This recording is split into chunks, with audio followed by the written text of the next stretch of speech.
husband and I taught in Mason for 30 years, and we had saved our money all the years because we really, really had a dream of being on a lake.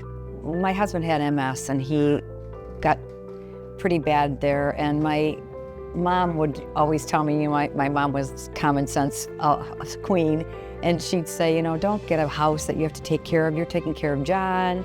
You need a condo. And I'm like, Mom, even if we're here a couple years, I don't want John to look at walls. I want him to look at water with swans and geese and fishermen and pontoons and some life out there. And he absolutely loved it here. Because my husband was in a wheelchair, I had to depend on other men and companies. It's a lot for me to just take care of right now, but I'm going to keep trying until I can't do it anymore because I love it.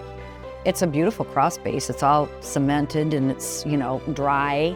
Ever since I've been here, I've noticed that the insulation was hanging down and there was mouse poop down there. I'm like, yeah, I'm not going to be coming down here until somebody fixes this place up. I always get 3 estimates, no matter what I have done at my house. My husband always told me to do that, which I've done religiously, but how they were early, how they were so nice, how they were just efficient and made sure that I understood everything.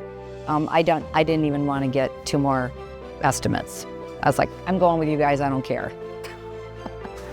Very nice people on the phone. I've had good dealings with the 2 salesmen that were here that were excellent, and I felt like they were, like I've known them for years.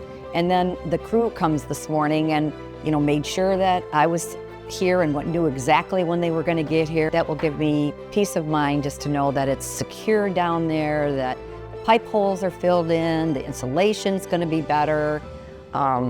There's not going to be a mouse walking around down there. And that's going to be big for me.